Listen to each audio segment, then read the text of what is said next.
पिछले पार्ट में आपने देखा कि पुलिस ने देवा को मरा हुआ समझ लिया था, लेकिन जैसे ही देवा जिंदा उनके सामने आया, पूरे पुलिस स्टेशन में सन्नाटा छा गया। देवा एक हाथ में कटा हुआ सिर लेकर सीधे पुलिस स्टेशन के अंदर घुसता है। उसके चेहरे पर जरा भी डर नहीं, ऐसा लग रहा था जैसे पूरा थाना उसकी ही जागीर हो। अंदर आते ही देवा पुलिस वालों से कहता है, मेरी एफआईआर लिखो। सोचिए, जो आदमी खुद पुलिस स्टेशन में आकर पुलिस वालों को धमकी दे रहा हो, उसका रुतबा कितना बड़ा होगा। हालत ये थी कि पुलिस वाले चाह कर भी उसका कुछ नहीं बिगाड़ पाए। इसी बीच कहानी में होती है काली की एंट्री। दिखने में बेहद शांत और सीधा साधा, लेकिन दिल से देवा का सबसे बड़ा भक्त। देवा के लिए काली अपनी जान तक देने के लिए तैयार था। हालांकि अपनी फैमिली से भी वह उतना ही प्यार करता था, खासकर अपने बड़े भाई धर्मा से। हर सुबह काली अपनी प्यारी साइकिल, जिसे वह प्यार से धन्नो कहता था, लेकर उसी अखाड़े में जाता जहां कभी देवा कुश्ती लड़ा करता था। अखाड़े के सभी लोग काली को बहुत मानते थे, लेकिन देवा के लिए उसकी दीवानगी का अंदाजा आपको इस बात से लगेगा कि एक दिन जब उसका दोस्त गलती से देवा की कुर्सी पर बैठ गया, तो काली ने तुरंत उसे उठाया, फिर अपने गमछे से उस कुर्सी को साफ किया और देवा की तस्वीर की धूल हटाई और उसके बाद ही अखाड़े में गया। दिलचस्प बात यह है कि काली ने कभी कुश्ती नहीं लड़ी थी, लेकिन रोज रोज अखाड़े में रहकर उसने हर दाव पेच सीख लिया था। उस्ताद जो भी सिखाते, काली उनकी हर बात और हर स्टाइल की हूबहू नकल करता। इसी दौरान एक लड़का दौड़ता हुआ आता है और काली से कहता है, तेरा भाई बुला रहा है। बस इतना सुनते ही काली की खुशी का ठिकाना नहीं रहता। उसे लगा जैसे दुनिया की सारी खुशियां उसे मिल गई हो। वह भागता हुआ घर पहुंचता है, लेकिन वहां उसका स्वागत मुस्कान से नहीं, डांट से होता है।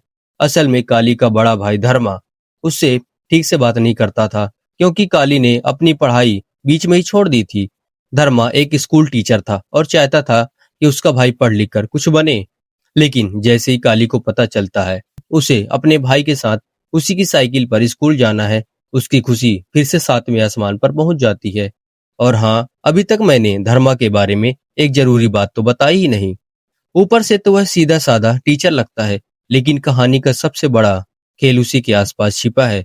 असली विलेन कौन है, अब इसका जवाब आपको आखिरी में मिलने वाला है। अब कहानी का रुख बदलता है। एक फैक्ट्री के बाहर सैकड़ों मजदूर प्रदर्शन कर रहे हैं, क्योंकि कंपनी मालिक ने मशीनें लगाकर सभी मजदूरों को नौकरी से निकाल दिया था। गुस्से में लोग तोड़फोड़ करने लगते हैं और देखते ही देखते पुलिस और मजदूरों के बीच भिड़ंत शुरू हो जाती है। तभी होती है अनप्पा की एंट्री। गरीबों का मसीहा, मजदूर उसे भगवान की तरह मानते थे। अनप्पा कंपनी मालिक को साफ शब्दों में 3 दिन का अल्टीमेटम देता है और वहां से चला जाता है। अब एक और बड़ा कनेक्शन सामने आता है। धर्मा और अनप्पा सिर्फ जान पहचान वाले नहीं, बल्कि बेहद अच्छे दोस्त थे। दोनों एक दूसरे की बहुत इज्जत करते थे। एक दिन धर्मा अनप्पा के घर जाता है, तभी गलती से उसके कपड़े पर चाय गिर जाती है। कपड़ा बदलते समय अनप्पा की नजर धर्मा की छाती पर लिखे एक नाम पर पड़ती है। वह नाम था देवन्ना की पत्नी का। अनप्पा कुछ पल के लिए तो चुप हो जाता है। आखिर धर्मा के सीने पर वो नाम क्यों लिखा था? इस राज का जवाब अभी नहीं, सही वक्त आने पर आपको मिलेगा। अब शुरू होती है काली की लव स्टोरी। एक दिन उसकी नजर लक्ष्मी पर पड़ती है और पहली ही नजर में उसे प्यार हो जाता है। लक्ष्मी तेज तर्रार और समझदार लड़की थी। दोनों गरीब घर से थे और धीरे धीरे उनकी दोस्ती प्यार में बदल जाती है। लेकिन तभी कहानी में आता है सबसे खतरनाक मोड़। देवन्ना अपनी पत्नी के साथ सिनेमा हॉल में फिल्म देखने जाता है। उसी थिएटर में काली भी मौजूद था। अचानक कुछ लोग देवन्ना पर हमला कर देते हैं।